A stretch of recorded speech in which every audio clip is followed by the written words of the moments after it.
O'zimga o'xshagan armiya qizni topib oldim va bugun shu makiyajni pastalit qilamiz. Tirtiri Ariran kusonni sotib olgandim, menga bitta ton oqlik qildi. Va nihoyat buni nimagadir ishlata olaman.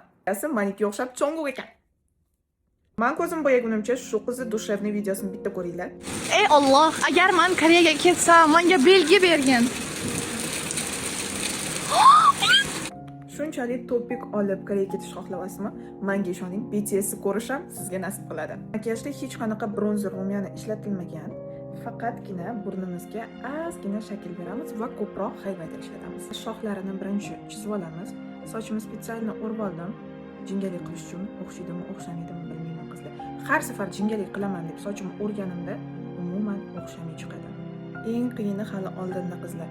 Barglarini chizishimiz kerak. Slinni bilan chizib turib, keyin ustidan oddiy teng bilan shunaqa qilib chizib olaman. Bu makiyaj umuman men xohlagandek chiqmadi. Sochim ham umuman o'xshamadi.